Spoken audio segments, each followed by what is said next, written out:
நேயர்கள் அனைவருக்கும் வணக்கம். நான் உங்கள் ஆர்ஜே விமல்குமார். நீங்கள் கேட்டுக்கொண்டிருப்பது ஆகாஷ்வாணி சென்னை வானொலி 101.4 மெகாஹெர்ட்ஸ். நேயர்களே, இந்த வேளையில் நாம் நேர்காணலில் சந்திக்கக்கூடிய ஆளுமை கத்துக்குட்டி, உடன்பிறப்பே, நந்தன் படங்களோட இயக்குனர் இரா சரவணன் அவர்கள். வணக்கம் சார். வணக்கம். சினிமாத்தனம் இல்லாத ஒரு சினிமாக்காரர் அப்படின்னு சொல்லிடலாம்.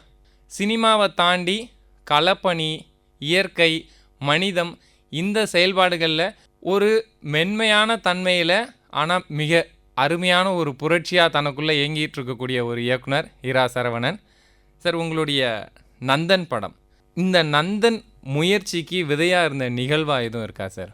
நந்தன் துயரம் அப்படிங்கிறது நான் ஒரு 20 வருஷமாக பார்த்துக்கிட்டு இருக்க உண்மை சம்பவங்கள். 2000 காலகட்டத்தில் ஒரு கிராமத்துக்கு நான் போனப்போ அங்கே முன்னாள் பஞ்சாயத்து தலைவர் ஆட்சி பண்ணிகிட்டு இருக்காரு. அது அவர் தான் பிரசிடெண்ட்டுங்கிறதே எனக்கு தெரியல. நான் போய் பேசிகிட்டு இருந்ததே முன்னாள் பிரசிடெண்ட்கிட்ட தான் பேசிகிட்டு இருக்கேன். அப்படிங்கிறப்போ எனக்கு அது ஒரு நெத்தியில் அரைஞ்ச மாதிரி, ஒரு பிரசிடெண்ட் வேலை பார்த்துட்ருக்கிறாரு. அந்த முன்னாள் பிரசிடெண்ட்டோட வீட்டில் தேங்காய் உரிச்சிட்ருக்கிறாரு. ஆனால் அவர் தான் பஞ்சாயத்து தலைவர். அப்படிங்கிறப்போ சரி, இந்த ஒரு கிராமத்தில் இப்படி நடக்குது போல இருக்குது அப்படி தான் நான் நினச்சேன். ஆனால் அடுத்தடுத்து பல கிராமங்களுக்கு நான் போகிறப்ப, நான் போகிற சம்பவங்கள் வேறையாக இருந்தால் கூட இந்த மாதிரி ரிசர்வ் பஞ்சாயத்துக்களை மாறின ஊர்களை பற்றி நான் விசாரிப்பேன். அதுக்கு பக்கத்தில் உள்ள கிராமங்களும் அங்கே எப்படி நடக்குதுன்னு பார்த்தா, அங்கேயும் ஒரு சில பஞ்சாயத்துக்கள் தவிர்த்து மற்ற பல பஞ்சாயத்துக்களில் இந்த பிரச்சனை தொடர்ந்துக்கிட்டே இருக்குது. பத்திரிகை துறையை விட்டு திரும்ப நான் கத்துக்குட்டி படம் பண்ணுறேன், உடன்பிறப்பை படம் பண்ணுறப்போ லொக்கேஷன் பார்க்குறதுக்காண்டி பல கிராமங்களுக்கு போகிறோம். அங்கே பார்க்குறப்போ அதே பிரச்சனை 2000 பார்த்ததை விட மிக கொடூரமாக 15 பேர் உட்காந்துருக்கிற இடத்துல ஒரு பஞ்சாயத்து தலைவர் நின்றுக்கிட்டு இருக்காரு. அந்த காட்சியை பார்க்குறேன். நம்ம கதையாக கற்பனையாக என்ன வேணாலும் படம் பண்ணலாம், ஆனால் ஒரு நிஜம் நம்ம நெஞ்சை அரைஞ்சிக்கிட்டே இருக்குது, துரத்திக்கிட்டே இருக்குது. இதை தாண்டி நீ என்ன காவியத்தை எடுத்துகிட்டு போகிறடா அப்படின்னு சட்டையை பிடிச்சி கேட்டுக்கிட்டே இருக்குது. அப்படிங்கிறப்போ நான் உடன்பிறப்பே கூட விட்டுட்டு நம்ம நந்தன் கதையை பண்ணுவோமா நான் நினச்சது உண்டு. ஒரு பேட்டிக்காக நான் சொல்லலை, நான் என்னுடைய உதவி இயக்குநர்கள் அத்தனை பேர்ட்டையுமே சொல்லியிருக்கேன். ஒரு பெரிய கம்பெனியில் கமிட் ஆகிட்டோமே, அதுக்காக உடனுமா இல்லை நம்ம அதை அப்புறம் மாற்றிட்டு இந்த கதையவே பண்ணுவோமா அப்படின்னு கூட நான் பேசினேன். உடன்பிறப்பை பண்ணிவிட்டு இந்த கதையை போயிட்டு பல பேர்கிட்ட சொன்னப்போ எல்லாருக்குமே இது நெஞ்சு உழுக்கிற விஷயமாக இருந்துச்சு. ஆனால் யாருக்குமே எடுக்க பயம். உண்மைதான் சொன்னாலுமே அதை எப்படி சார் சொல்ல முடியும், நம்ம சொல்ல முடியாதில்ல. அப்படிங்கிறப்போ அப்போ சசிகுமார் தான், நீ இவ்வளவு துயரமாக சொல்கிற கதை கற்பனையில் கூட இருக்காது, நிஜத்தில் இப்படி ஒரு துயரம் இருக்கிறப்போ நம்ம அதைத்தான் பண்ணணும். இதுக்காக என்ன பிரச்சனை வந்தாலும் நம்ம தைரியமாக எதிர்கொள்ளலாம், படம் பண்ணுங்க அப்படின்னு முதல் நம்பிக்கை கொடுத்த மனிதர் சசிகுமார். உங்களுக்கும் நடிகர் சசிகுமார், நடிகர் சமுத்திரகனி இவங்களுக்குமான, ஏன்னா உங்களோட படங்களில் தொடர்ச்சியாக வந்துட்டுருக்குறாங்க, அந்த புரிதல் எப்படி சார்? எப்போவுமே நம்ம ஒருத்தரை நெருங்குறப்போ, ரொம்ப ரொம்ப அணுக்கமாக போய் பழகிறப்போ அவங்க மேலே உள்ள மரியாதை குறைய தொடங்கும். இதுதான் மனித இயல்பு. இவர் இவ்வளவு தானா அப்படிங்கிறப்ப தூரத்து காதலுக்கு இருக்கிற வேல்யூ பக்கத்தில் போயிட்டு கிடைக்கிற அந்த ஒரு அந்யூன்யத்துக்கு கிடையாது. அது லட்சத்தில் ஒரு மனிதரோ கோடியில் ஒரு மனிதருக்கோ வேணால் நம்ம நெருங்குறப்போ அந்த வியப்பு இன்னும் அதிகமாகலாம். அந்த மாதிரி சசிகுமார் சார் பழகின நாள்லேருந்து இன்னைக்கு வரைக்கும் கிட்டத்தட்ட ஒரு 15 வருஷங்களுக்கு மேலான பழக்கம். இப்போ வரைக்கும் அவர் மேலே உள்ள பிரமிப்பு நாளுக்கு நாள் அதிகமாகிட்டே இருக்கே தவிர ஒரு நாள் கூட எனக்கு அவர் மேலே வெறுப்போ, என்ன இந்த மனிதர் இப்படி இருக்காரோ, நம்ம நினச்ச அளவுக்கு இல்லையோ அப்படிங்கிற எண்ணம் எனக்கு வந்ததே கிடையாது. அந்த மாதிரி அத்திப்பூத்த மனிதராக அவர் இருக்கிறது என்னென்னா, நான் கற்றுக்கிட்டது, உன்னால் முடிஞ்ச அளவு யாருக்காச்சும் உதவு, யாருக்காச்சும் உறுதுணையாரு, யாராச்சும் பேசுகிறத கேளு, காது கொடுத்து கேளு. விஷயத்துக்கு உதவுறமோ உதவ முடியாத சூழலோ, ஆனால் அவங்க பேசுகிறத கேட்குறதே நம்ம அவங்களுடைய பெரிய பாரத்தை நம்ம கையில் வாங்கிக்கிற மாதிரி. அந்த மாதிரி விஷயத்த சொல்கிறது மட்டும் இல்லை, கடைபிடிச்சிக்கிட்டே இருப்பார். முதல் படமே மிகப்பெரிய தயாரிப்பாளராக, மிகப்பெரிய இயக்குனராக, கவனம் பெறுகிற நடிகராக அவர் ஜெயிச்சார் முதல் படத்துலேயே. அவர் வெற்றியோட உச்சத்தில் கொடிகட்டி பறந்த காலத்துலேயும் நான் அவரை பார்த்துருக்கேன். வரிசையாக 4-5 படங்கள் தோற்று அவருடைய உற்ற நண்பர் தவறி போய் நிலகுலைஞ்சு நின்று அவருடைய அலுவலகம் மூடப்பட்டு அவர் இந்தளவு ஒரு மனிதன் தோற்கலாமா அப்படிங்கிற அளவுக்கு கீழிறங்கி நின்னப்போ நான் பார்த்துருக்கேன். இந்த 2 எக்ஸ்ட்ரீமும் அவருடைய தனி மனித குணங்களை மாற்றவே இல்லை.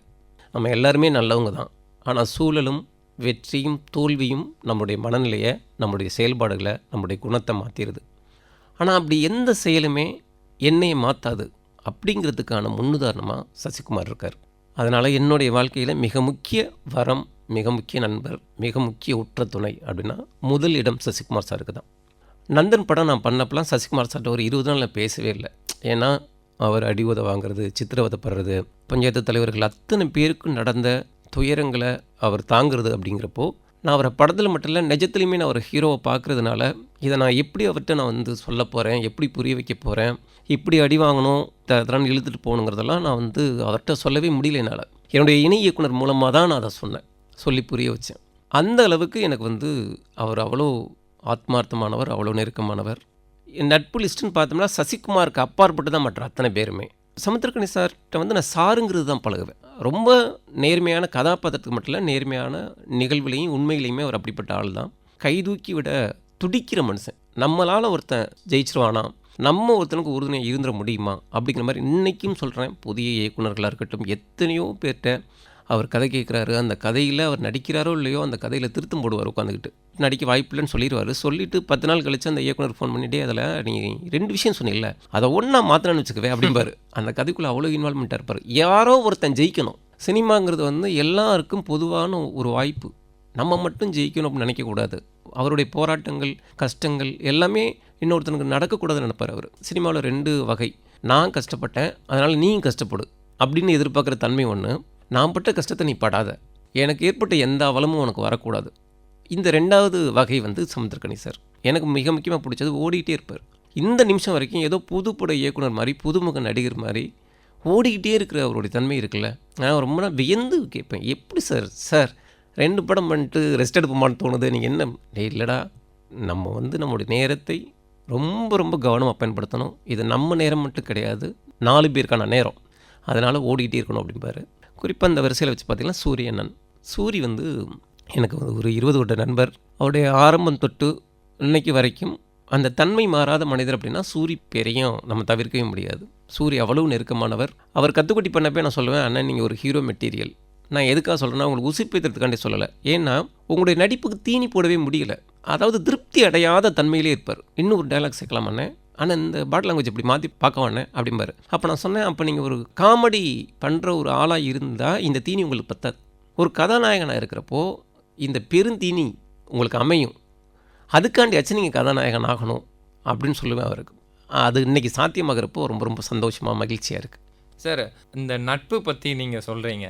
இயக்கமாக நம்ம டேரக்டர் சேரில் உட்காரும்போது நம்ம பல விஷயங்களுக்கு ஒன்மோர் கேட்குறதா இருக்கலாம். சில காட்சிகள் வந்து திருப்தி அடையாமல் எனக்கு இப்படி வேணும் அப்படிங்கிற மாதிரி இருக்கலாம். இப்போ கத்துக்குட்டியில் வந்து நரேன் அவரை வந்து அந்த தஞ்சாவூருக்கான வாடை உள்ள மனிதராக மாற்றுற ஒரு விஷயம் இருக்குது, சொற்கள் பேச்சு வழக்கில். அதே போல் உடன்பிறப்பையில் வந்து சசிகுமார் அவரோட தங்கச்சி பையன் வந்து அந்த லந்து கொடுக்குற மாதிரி ஒரு இதில் பேசுவார். கிணறுல அவர் தவறுற மொமெண்ட்டை கூட ஃப்ளாஷ்பேக்கில் நம்ம பார்க்கும்போது மாமனுக்கு ஒன்றுனா விட்டுருவோமா அப்படின்ட்டு வந்து நிற்கிறது. அந்த குழந்தையோட தன்மை வந்து பெரியவர்களோட தன்மையில் வந்து வெளிப்படும். இவருடைய அழுகை, நான் உன்னை உயிரோட வச்சு காது குத்தணும்னு நினச்சி இருந்த நாள்லேருந்து இப்படி வந்து ஒரு நிகழ்வேன்ட்டு அப்போ அவர் அழுகிற ஒரு காட்சியாக இருக்கலாம். அதே போல் நந்தன் படத்தில் அவங்கெல்லாம் சேர்ந்து அடிக்கும்போது அவர் வந்து ஆடை இல்லாமல் விழுந்து கிடக்கிற காட்சியாக இருக்கலாம். அந்த பிடிஓ ரூம்லேருந்து வர்ற பார்வையாக இருக்கலாம். இப்படி பல இடங்கள் வந்து நீங்கள் ஒவ்வொரு கதாபாத்திரங்களுக்கும் இந்த விஷயங்கள் சொல்லிட்டு இயக்கம் வாங்குறது எப்படி சார் இருக்கும் 3 படங்கள்லேயுமே? இல்லை, நான் எப்போவுமே மற்ற இடங்களில் கூட நான் கோவப்படுவேன், ஆதங்கப்படுவேன், என்னை அறியாமல் என்னுடைய உணர்ச்சிகளை கட்டுப்படுத்த முடியாமல் டென்ஷன் ஆகிடுவேன். ஆனால் நடிகர்கள் விஷயத்தில், அது ஜூனியர் ஆர்டிஸ்டாக இருந்தால் கூட பரவாயில்ல, அட்மாஸ்பியர்லேருந்து ஒருத்தர் பேசுகிறதா இருந்தால் கூட பரவாயில்ல, அவங்கக்கிட்ட நான் கோவப்படவே மாட்டேன். ஏன்னா நான் எழுதின கதாபாத்திரத்துக்கு உயிர் கொடுக்குறவங்க அவங்க.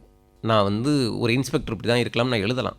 நான் எழுதின எழுத்துக்கு ஒரு கதாபாத்திரமாக மாறி உயிர் கொடுத்து என் கண்ணு முன்னால் நடமாடுற குழந்தை அது. அதை நான் வந்து திட்டவே மாட்டேன். இப்போ நந்தன் சமயத்தெல்லாம் பாலாசக்திகள் சார் நிறைய டேக் போகும். அப்போ அவர் என்கிட்ட தனியாக வந்து, சார் நான்லாம் 2-3 டேக் போனாலே சத்தம் போட்டுருவேன், ஆனால் 20 டேக் போகுது, நீங்கள் எதுவுமே சொல்லாமல் இருக்கீங்களா சார் அப்படிங்கிறப்ப, நான் ஏன் சார் சொல்லணும்? சார் என் குழந்தை வளர்ந்துக்கிட்டு இருக்கு, அது நடக்கட்டும், நான் கோவமே பட மாட்டேன் சார், நான் பேசவே மாட்டேன். 50 டேக் போனாலும் நான் இதே அன்போடு இருப்பேன் சார். என் புள்ள பெட்டர் ஆகிட்டே இருக்குது அப்படிங்கிறப்போ நான் வந்து தட்டி வளர்க்க தான் செய்வேன் அப்படிம்பேன். நடிகர்கள் மேலே அவ்வளோ பிரியமாக, எல்லா நடிகர்கள் மேலேயுமே அவ்வளோ பிரியமாக அன்பாக இருப்பேன்.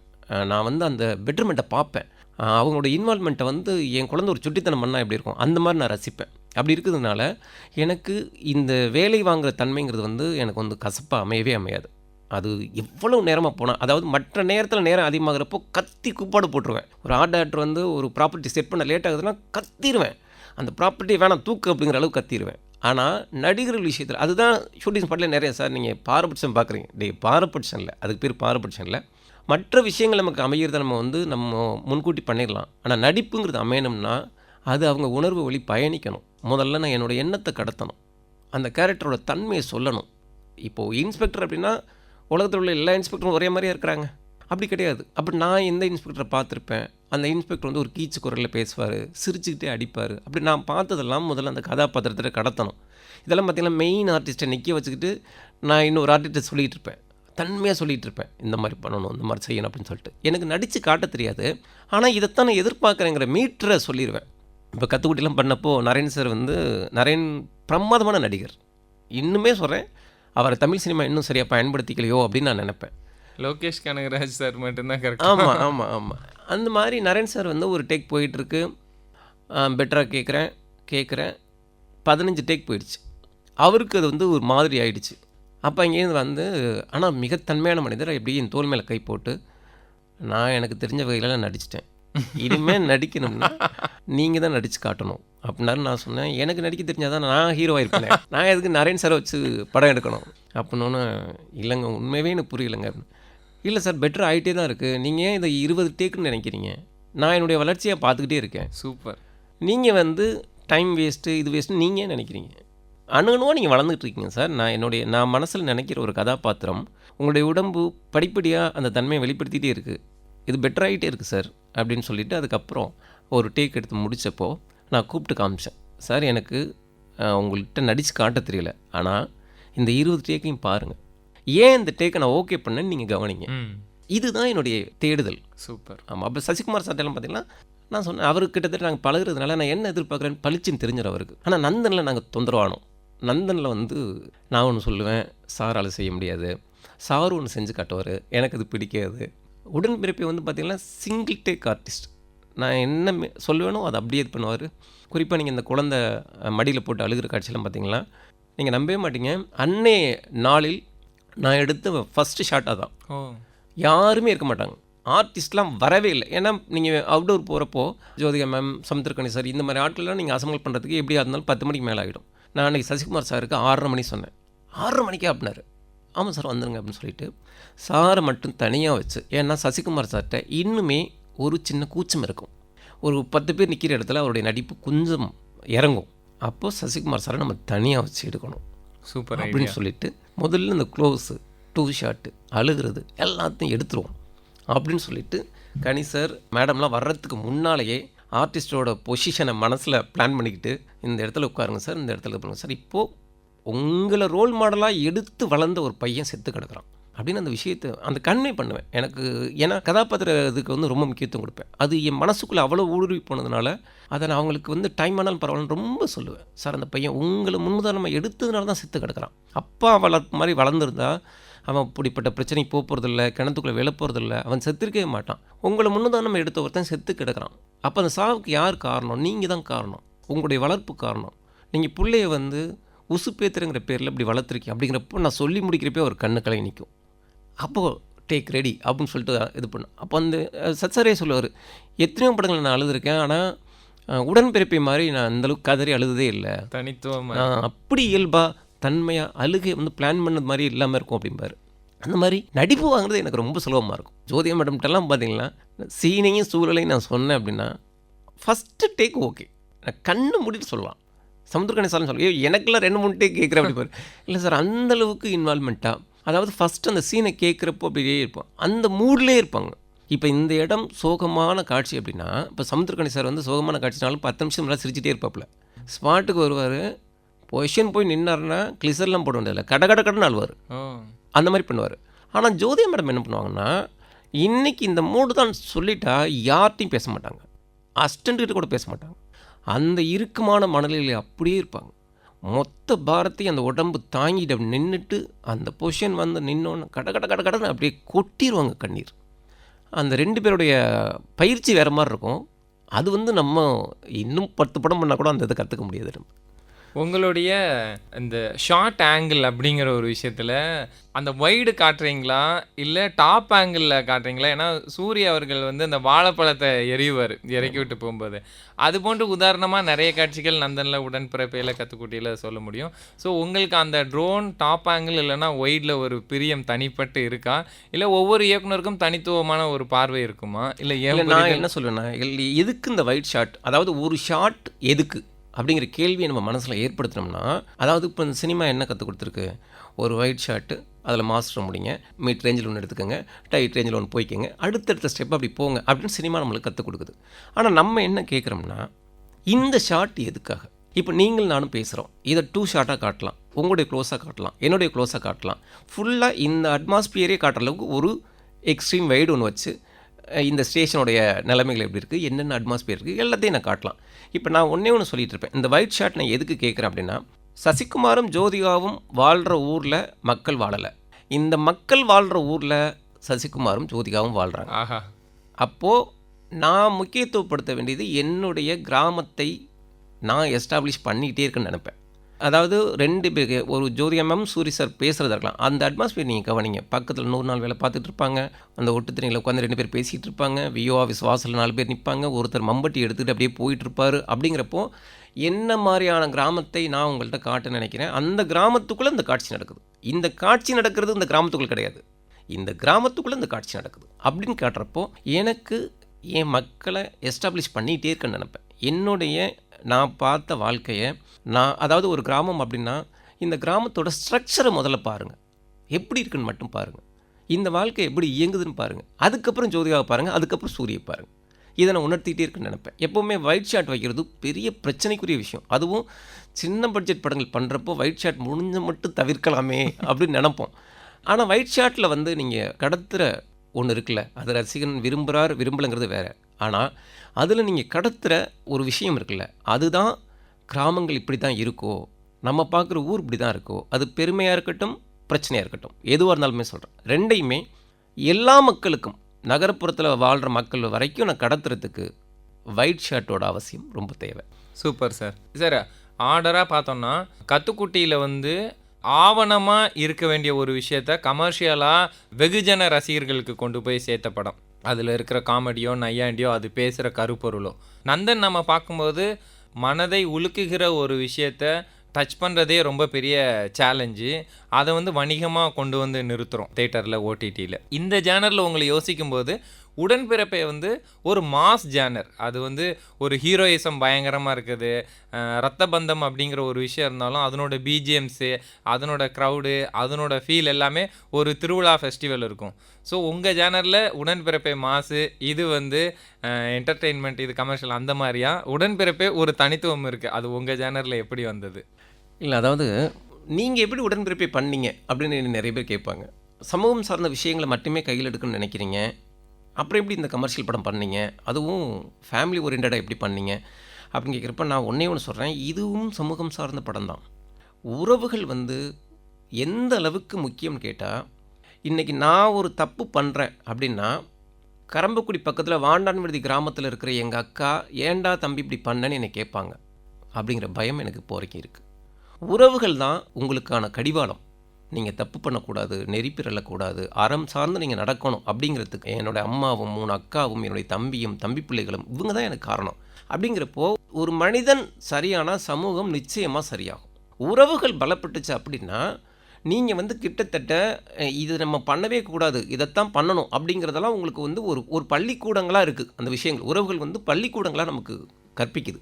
அப்படிங்கிறப்போ இன்றைய காலகட்டத்தில் பிரச்சனைகளும் தன்னல விஷயங்களும் ரொம்ப ரொம்ப மிகுதியாயிட்டதுனால உறவுகள் நமக்கு முக்கியம் அப்படின்னு சொல்லத்தான் நான் வந்து உடன்பிறப்பை படம் பண்ணேன்.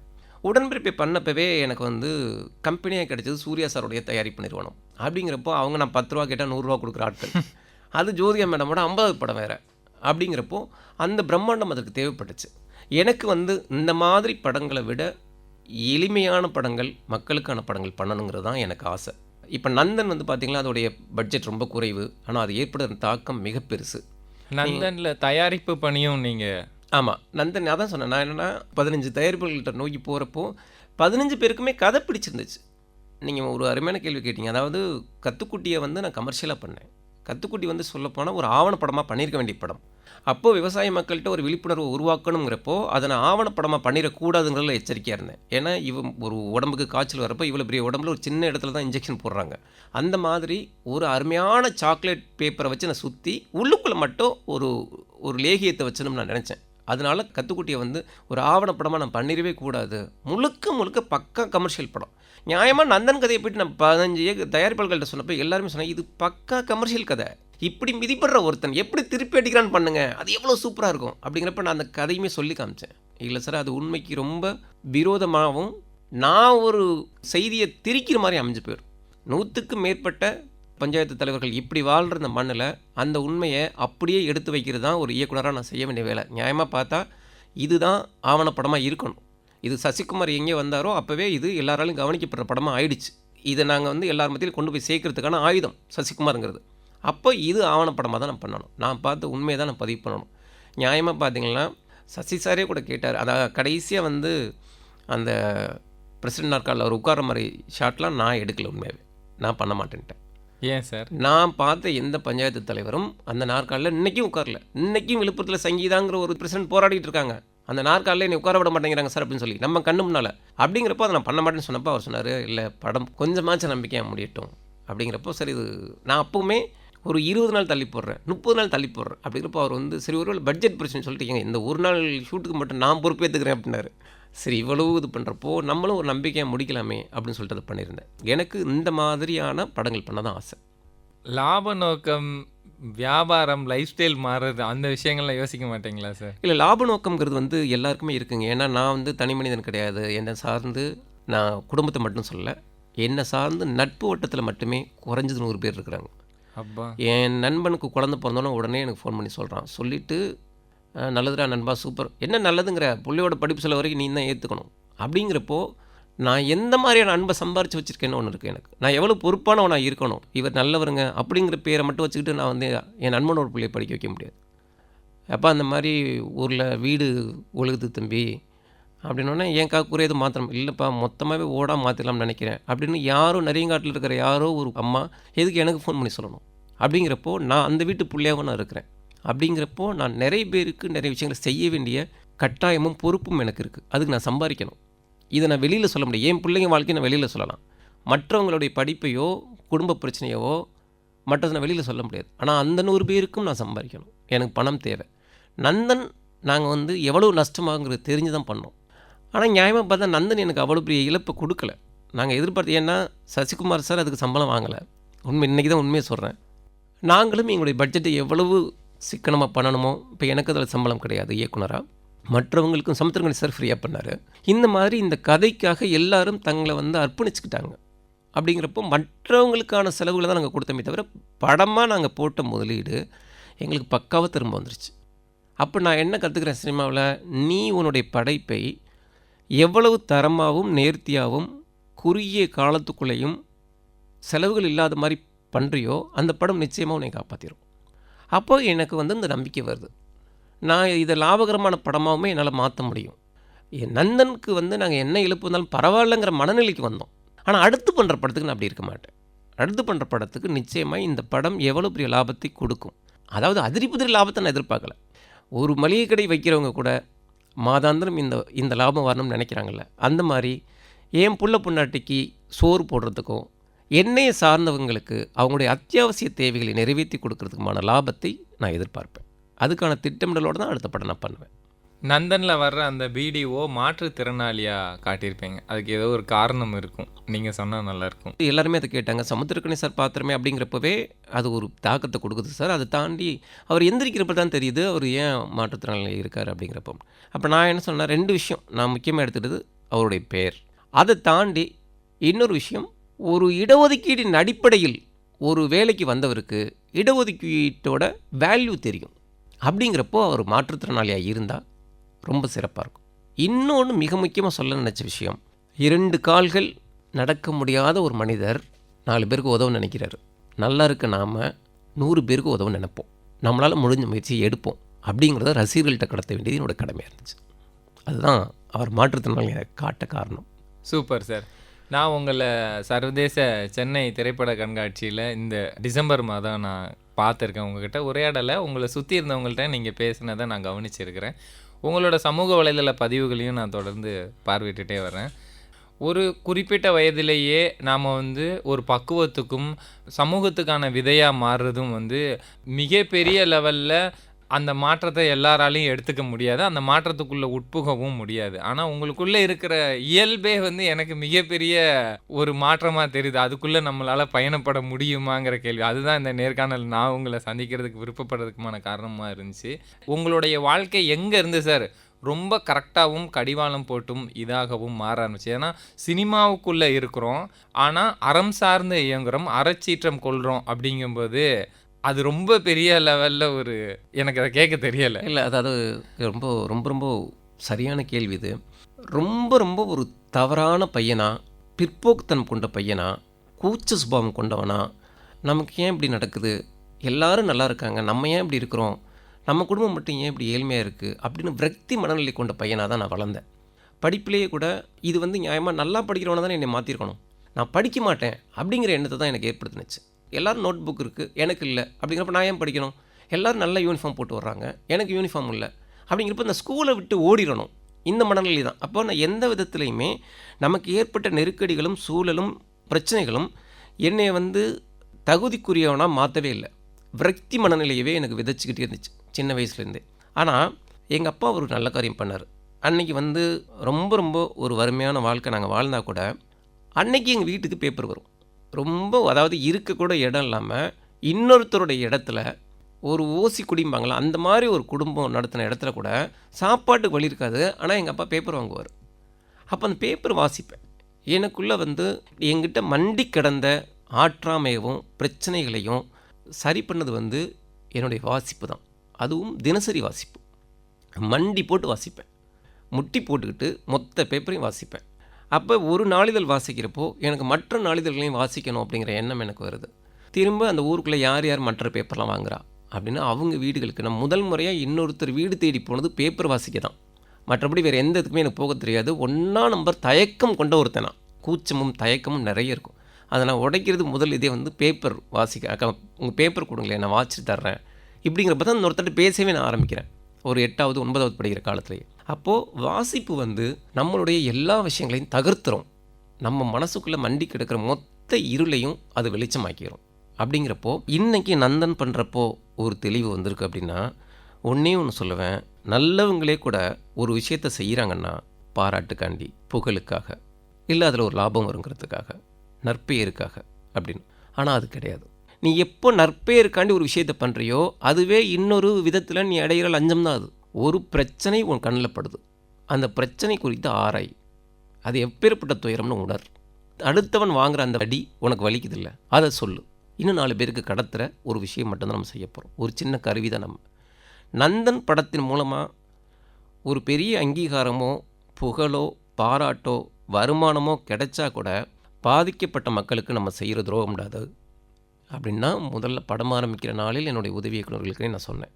அப்போது எதையும் எதிர்பார்க்காத தன்மையோட உன் கண்ணு முன்னால் பிரச்சனைன்னு தெரிஞ்சால் பேசு, உன் கண்ணு முன்னால் நன்மைன்னு தெரிஞ்சால் பாராட்டு, உன் கண்ணு முன்னால் உள்ள அன்பை உணர், அதன்படி நட.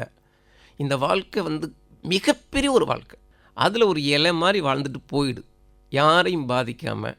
முடிஞ்சால் நல்லது பண்ணு, முடியலன்னா அமைதியார் அப்படிங்கிற எண்ணத்தை வந்து என் மனசில் வாசிப்புகள் தான் உருவாக்குது.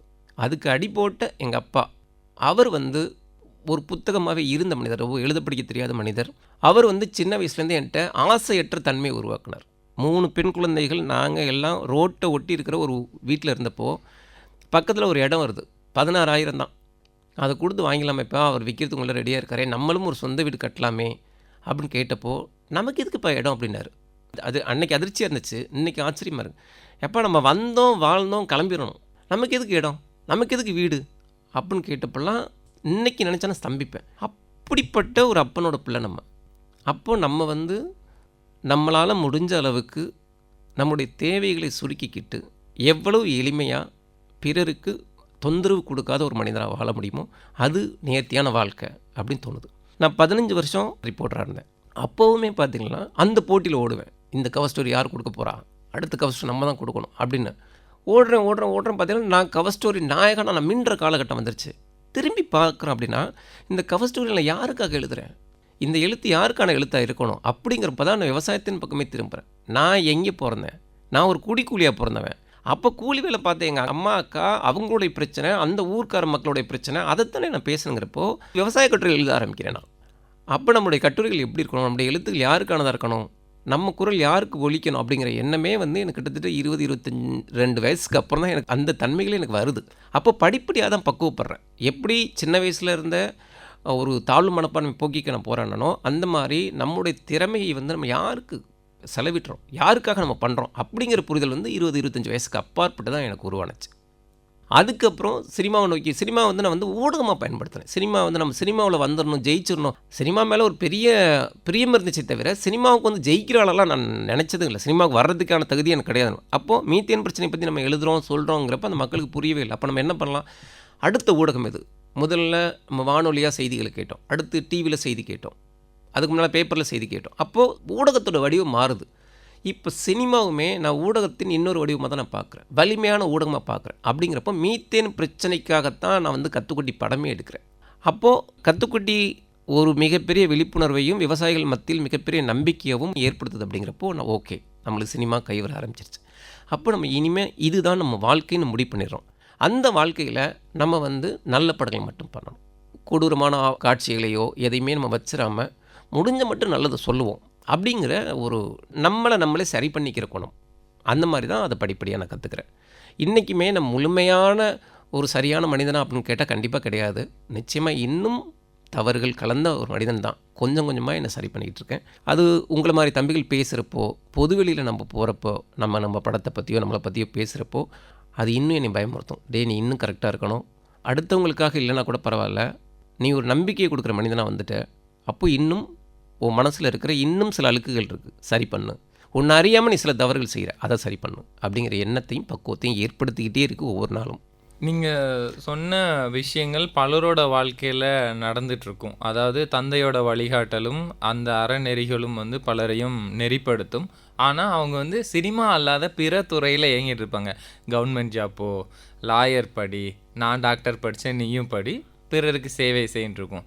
இந்த நிருபர் கவர் ஸ்டோரி நாயகன் இயக்குனராக சினிமாவை கற்றுக்கிட்டது எங்கேருந்து?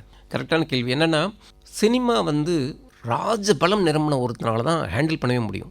இப்போ பத்திரிகையில் நம்ம எழுதுகிறோம்னா இன்னும் மொத்த விஷயம் என் கையிலையும் விரல்லையும் தான் இருக்குது. என் பேனா தீர்மானிக்கும் இந்த கட்டுரை எப்படி வரணுங்கிறத. அதை எடிட்டர் வேணால் கொஞ்சம் திருத்தலாம், சரி பண்ணலாம், அவ்வளவுதான். அப்போ எனக்கும் எடிட்டர் 2 பேர். ஆனால் சினிமாங்கிறது 300 பேரை நீங்கள் ஹேண்டில் பண்ணணும். அதாவது உங்களுடைய வேலைக்கு அவங்க ஒத்து வர அளவுக்கு அந்த 24 கிராஃப்டை நீங்கள் மாற்றணும். அப்படிங்கிறப்போ அதுக்கு ஒரு மிருக பலம் வேணும். நான் இயல்புலேயே கூச்சமானவன், நான் உங்களுக்கு சொல்லியிருக்கேன், இயல்புலேயே கூச்சமானவன். நான் 4 பேர் ஒன்றா உட்காந்தா என்னால் பேச முடியாது.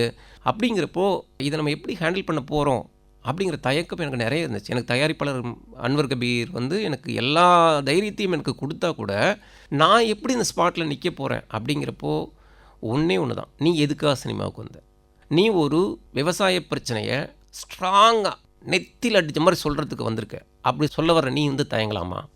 அந்த கிட்டத்தட்ட நீ நடத்த போகிறது ஒரு போர். அந்த போருக்கு தலைமை இருக்கக்கூடிய இடத்துல நீ நிற்கிறப்போ அப்படிங்கிறப்ப அந்த தயக்கத்தை விட்டு உடைச்சிட்டு நீ வந்து கூச்சம் கீச்சமெல்லாம் எதுவும் இருக்கக்கூடாது. உனக்கு கிடைச்ச 40 நாளுக்குள்ளே இவ்வளவு லட்சம் பணத்துக்குள்ளே நீ இந்த விஷயத்த சொல்ல போகிற அப்படின்னு நம்மளே போராடி வாதம் பண்ணி நமக்குள்ளே ஒரு தர்க்கத்தை உருவாக்கி சண்டை போட்டு ஜெயிச்சு அதுக்கப்புறம் தான் நான் அந்த ஸ்பாட்டில் நிற்கிறேன். இருந்தாலும் அமீரண்ணனை பார்த்து ஒரு கதை எப்படி இருக்கணும்னு கற்றுக்கிட்டது, சசிகுமார் சாரை பார்த்து தயக்கத்தை எப்படி உடைக்கணும்னு கற்றுக்கிட்டது. ஆனால் நான் நிறைய ஷூட்டிங் போகிறப்ப கூட அந்த ஷூட்டிங் பார்க்க எனக்கு பயமாக இருக்கும். என்ன இப்படி ஏங்குறாங்க, ஏன் இப்படி கத்துறாங்க, ஏன் இவ்வளோ சவுண்டாக இருக்குது அப்படின்னு. கதையில் நான் ஸ்ட்ராங்காக இருப்பேங்கிற நம்பிக்கை எனக்கு இருந்துச்சு. ஆனால் களத்தில் நான் எப்படி இருப்பேன் அப்படிங்கிறது கடைசி நிமிஷம் வரைக்கும் எனக்கு நம்பிக்கை இல்லை. அப்போ எனக்கு என்னை நம்பி முதல் போடுறவருக்கு உண்மையானவனாக இருப்போம்.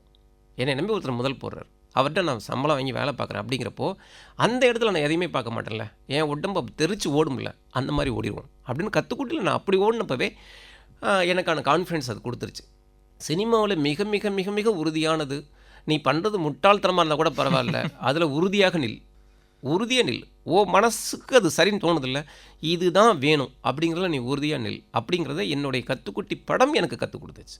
அப்போது நம்ம அதை படம் பண்ணி நான் சினிமாவை கற்றுக்கிட்டேன். சினிமா கற்றுக்கிட்டு நான் படம் பண்ணல.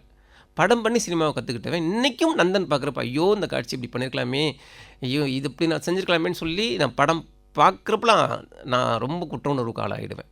உடன்பிறப்பை இப்போ நான் நம்பவே மாட்டேங்க. 1 மந்த்துக்கு முன்னால் உடன்பிறப்பை பார்த்தேன். நைட் 2 மணிக்கு பார்த்து நான் அப்படியே காலைல விடிகிற வரைக்கும் என்னால் தூங்க முடியல, ஒன்றுமே பண்ண முடியல. ஐயோ இந்த படத்தை இன்னும் நல்லா பண்ணியிருக்கலாமே, எடிட்டிங்கில் ஏன் நம்ம சரி பண்ணாமல் விட்டோம், நம்மளுக்கு கொரோனா காலகட்டம் 1 வருஷம் இருந்துச்சு, சரி பண்ணியிருக்கலாமே, எது நம்ம கண்ணை மறைச்சிச்சு, யார் யாரப்போ நம்மளை பாராட்டினாங்க, எல்லாரையும் திட்டணும் போல தோணுச்சு எனக்கு.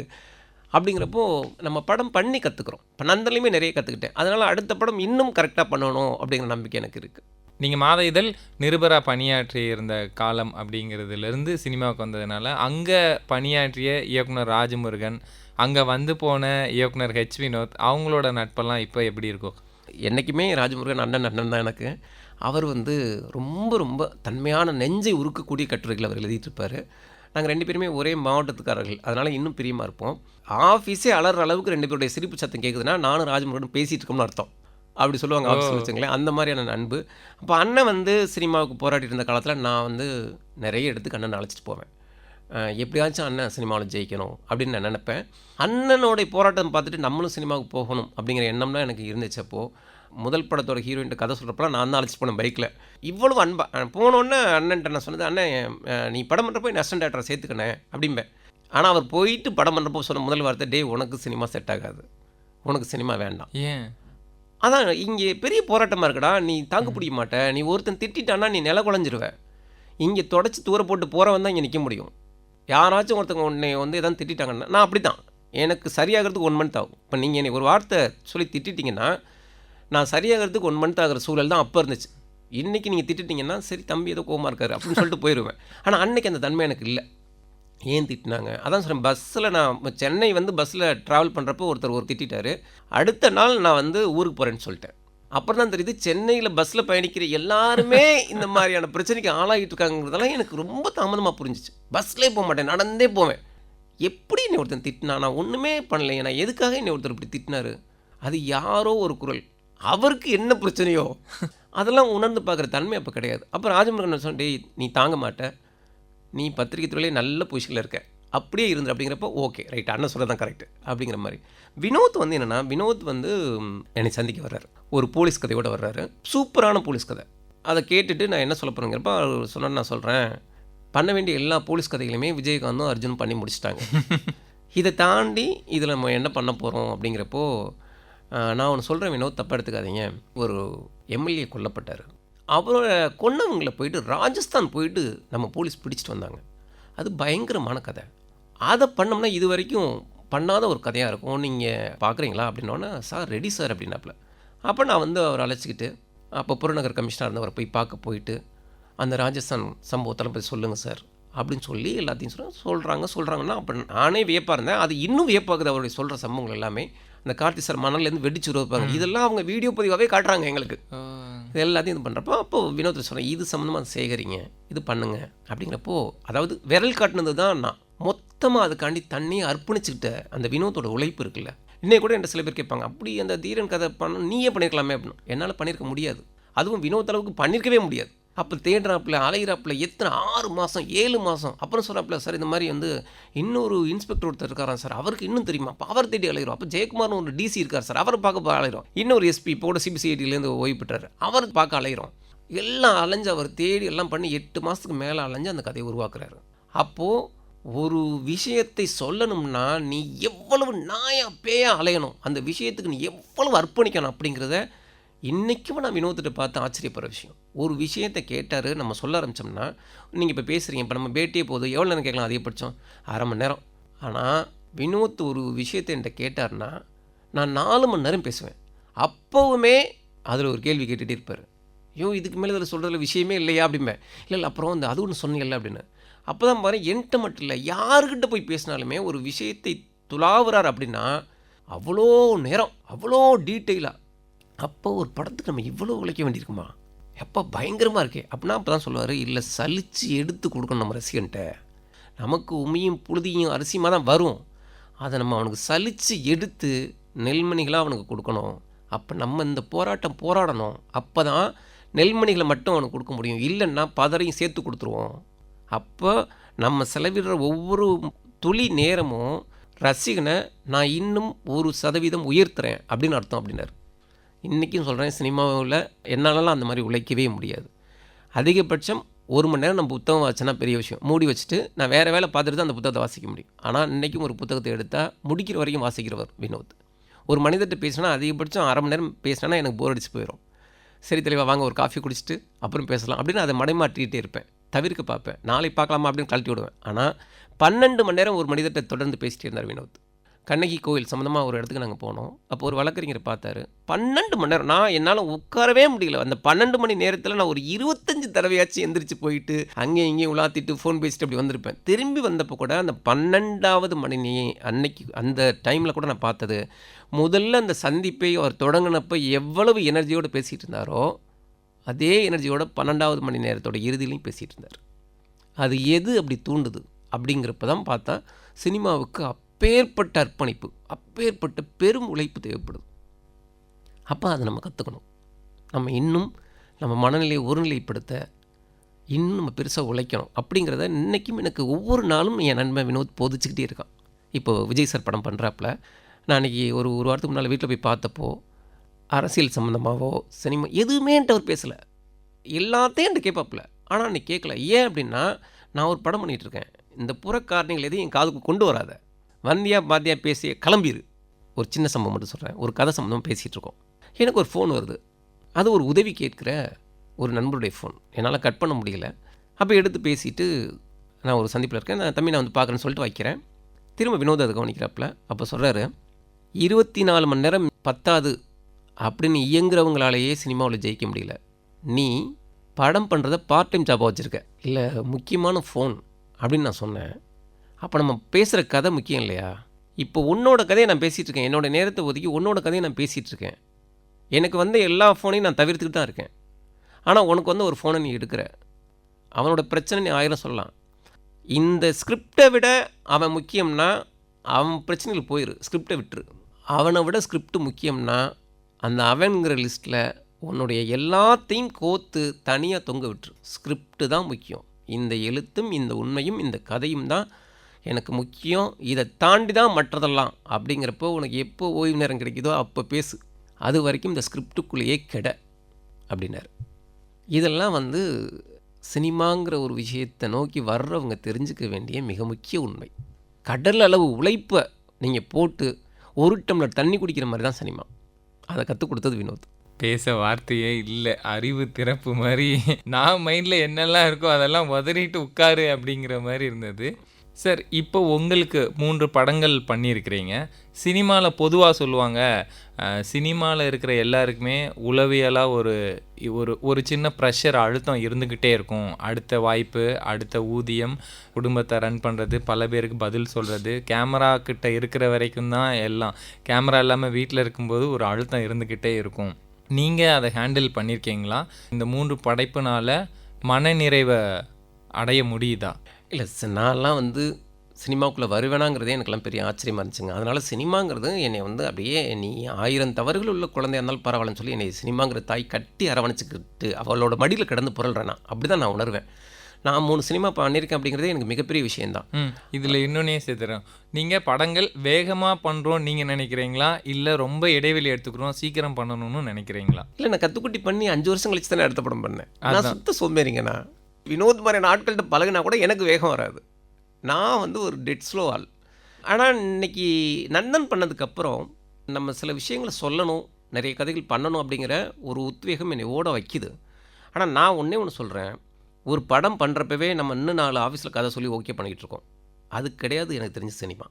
ஒரு படம் பண்ணுங்க, அந்த படத்தை வெளிக்கொண்டு வர போராடுங்க. அந்த படம் ஸ்க்ரீனுக்கு வந்துருச்சு, ஜெயிச்சா ஒரு 6 மாதம் கொண்டாடுங்க, தோத்தா ஒரு 6 மாதம் உட்காந்து அழுங்க.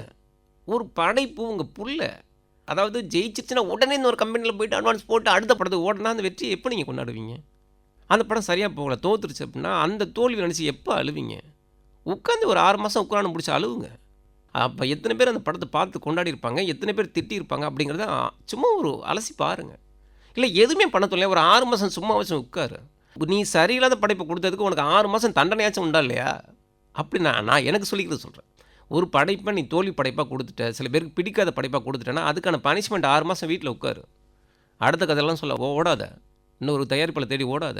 ஏன் ஒரு தயாரிப்பாளர் தோக்கடிச்சப்போ தானே இன்னொரு தயாரிப்பாளர் தோக்கடிக்கணுமா நீ? வீட்டில் உட்காரு ஒழுங்கா. அதே மாதிரி ஜெயிச்சிட்டியா 6 மாதம் நண்பர்களோட கொண்டாடு. அது உன்னுடைய வெற்றி மட்டுமே கிடையாது. நீ ஜெயிக்கணுங்கிறதுக்கு எத்தனை பேர் போராடி இருப்பான், நீ ஜெயிக்கணுங்கிறதுக்கு எத்தனை பேர் போஸ்ட் ஓட்டியிருப்பான், நீ ஜெயிக்கணுங்கிறதுக்கு எத்தனை பேர் போஸ்ட் போட்டிருப்பான். எல்லாரையும் தேடி தேடி பேசியா டே இந்த வெற்றியில் உனக்கும் பங்கு இருக்குன்னு சொல்லு. நீ ஒரு கருத்து போட்ட பாடுறா, எனக்கு அப்படி இருந்துச்சு சொல்லு அவங்களுக்கு. அப்போ அதுக்கு 6 மாதம் பத்தாது. நம்ம எல்லாருக்கும் ஃபோன் பண்ணணும் அப்படின்னா எல்லார்ட்டையும் பேசி அந்த படம் மனசில் அருமையான ஒரு இடத்துல அந்த படத்தை பத்திரப்படுத்தி வச்சுட்டு அதுக்கப்புறம் உன்னுடைய அடுத்த படத்தை தொடங்கு அப்படின்னு தான் நான் நினைப்பேன். இப்படி தான் இருக்கணும் அப்படிங்கிற எண்ணமே எனக்கு இருக்குது. ஆனால் நந்தன் பண்ணதுக்கப்புறம் நமக்கான டைம் ரொம்ப கம்மி.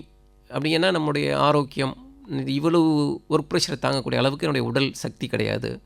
அப்போது நம்ம மனசில் எக்கச்சக்கமான கதைகள் இருக்குது. இன்றைக்கி நந்தன் பார்த்துட்டே சார் இந்த பிரச்சனை பண்ணலாமே, இந்த கதையை எடுக்கலாமே அப்படின்னு எத்தனையோ பேர் சொல்கிறாங்க. நமக்கு ஓடுறதுக்கான காலகட்டம் ரொம்ப குறைவாக இருக்குது. அதிகபட்சம் மிஞ்சி போனால் இன்னும் ஒரு 5-6 வருஷம் பரபரப்பான வாழ்க்கையில் இயங்க முடியுமா அப்படிங்கிற கேள்வி எனக்கு இருக்குது. அப்படிங்கிறப்போ இந்த ஒரு உத்வேகத்தில் நந்தன் கொடுத்த நம்பிக்கையில் நம்ம கொஞ்சம் ஸ்பீடாக ஓடுவோம். வருஷத்துக்கு ஒரு படம் பண்ணுவோம்.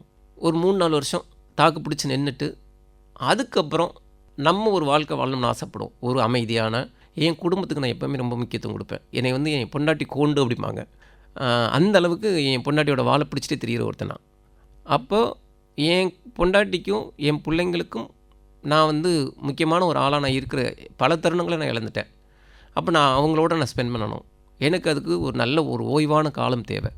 அப்போ இன்னும் 4 வருஷத்துக்குள்ளே தான் நான் ஓட முடியும். அப்படிங்கிறப்ப நம்ம அடுத்த படத்தை கொஞ்சம் ஸ்பீடாக பண்ணிடணும் அப்படிங்கிற எண்ணம் இருக்குது.